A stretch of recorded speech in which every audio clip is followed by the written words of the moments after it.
Before I start, I need to say something. Most of the people who watch these stories don't subscribe.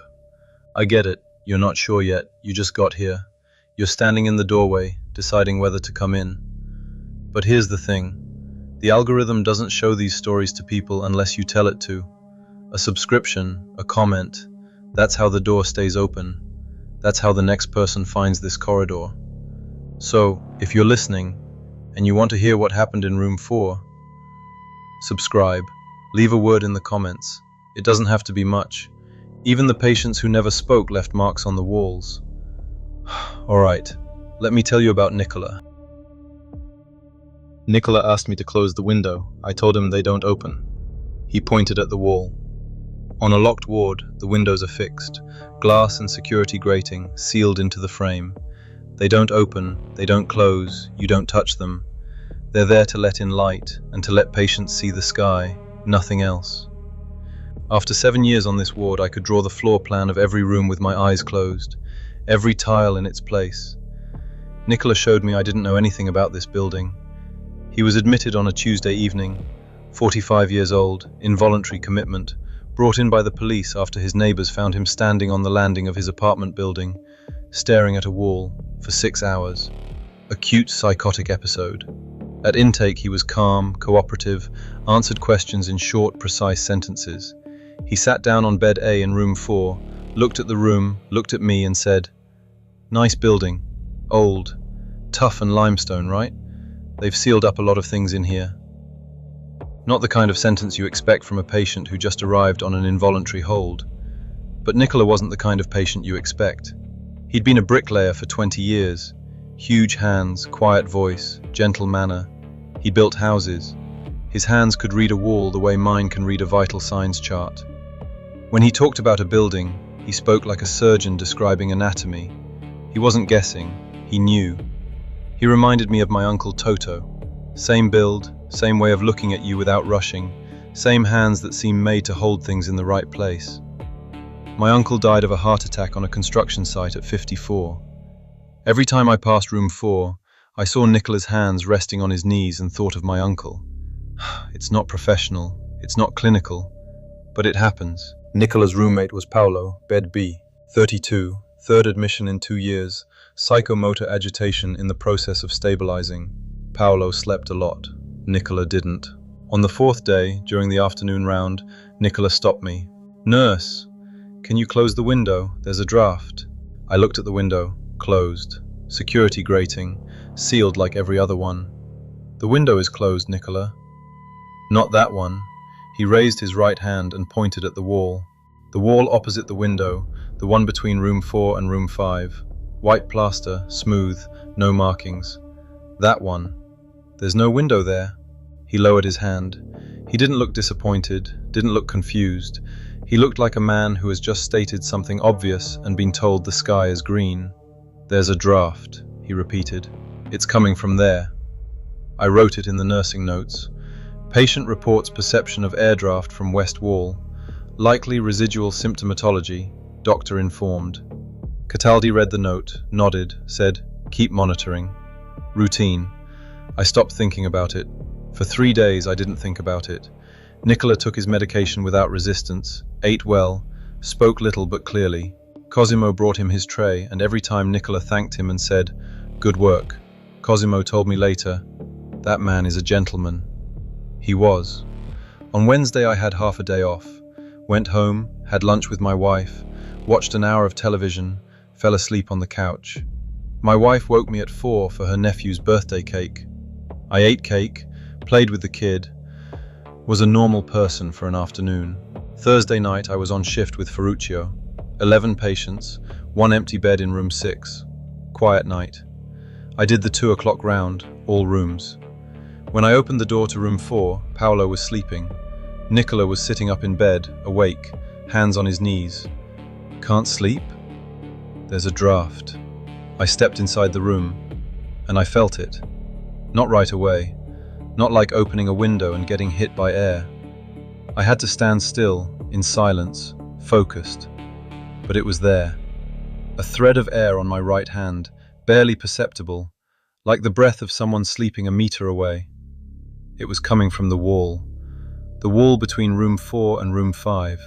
I walked closer, put my hand on the plaster. Cold. Not the normal cold of a wall in winter. Colder, like the glass of a window. "You feel it?" Nicola said. Not triumphant, not scared, with the calm of a tradesman pointing out a structural defect. "I feel it." The next day, during break, I went down to the facilities office, asked for the floor plans of the 3rd floor. The clerk looked at me like I'd asked for a treasure map, but after 20 minutes she found a folder with the original drawings from the 1991 renovation. The original 3rd floor layout didn't match the current one. Room 4 and room 5 had been one room, a large hall with 2 windows, one facing the outside, the one that's in room 4 now, and an internal one, a large window that opened onto a corridor that no longer exists. In 1991, when the floor was converted into a psychiatric ward, they divided the hall into 2 rooms by building a partition wall. They sealed the internal window inside the new wall. The window exists, it's inside the wall, between room 4 and room 5. Bricked up, plastered over, covered by 35 years of paint, but it's there. 120 by 80 centimeters of glass and wooden frame, sealed inside 10 centimeters of brick and plaster. Nicola wasn't psychotic. He was a bricklayer who could feel a draft where a nurse could only feel a wall. I went back to the ward almost relieved. Rational explanation. Insulation defect in the partition. Cold air seeps through the joints between the old frame and the new bricks, filters through the plaster, and creates a slight draft. Old building, imperfect renovation work, case closed. I even thought about filing a maintenance request, having a laugh with Ferruccio, telling it as an anecdote. Then that night, I went into room 5. I was doing the 3 o'clock round, opened the door to room 5, checked both patients, both sleeping. I was leaving when I stopped. The wall between room 5 and room 4, the other side of the sealed window. I walked up to it, put my hand on the plaster, cold, same sensation, but there was no draft, nothing, still air. I moved my hand slowly across the surface, centimeter by centimeter, searching for the spot, and I found it. Not a draft, something different. At the height of what would have been the upper edge of the frame, my fingertips felt a vibration, very faint. You couldn't feel it with your palm, only with the pads of your fingers, like glass when a truck drives past on the road outside. But it was 3 in the morning, no truck was passing. I kept my fingers on the wall for maybe 10 seconds.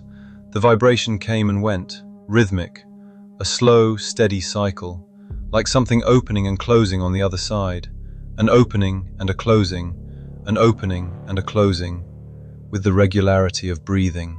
My legs decided before my brain. I took a step back.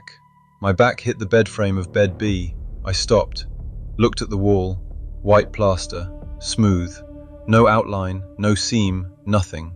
But my fingers still felt it, the ghost of the vibration, like when you take your hands off the steering wheel after hours of driving. A window sealed inside a wall doesn't vibrate.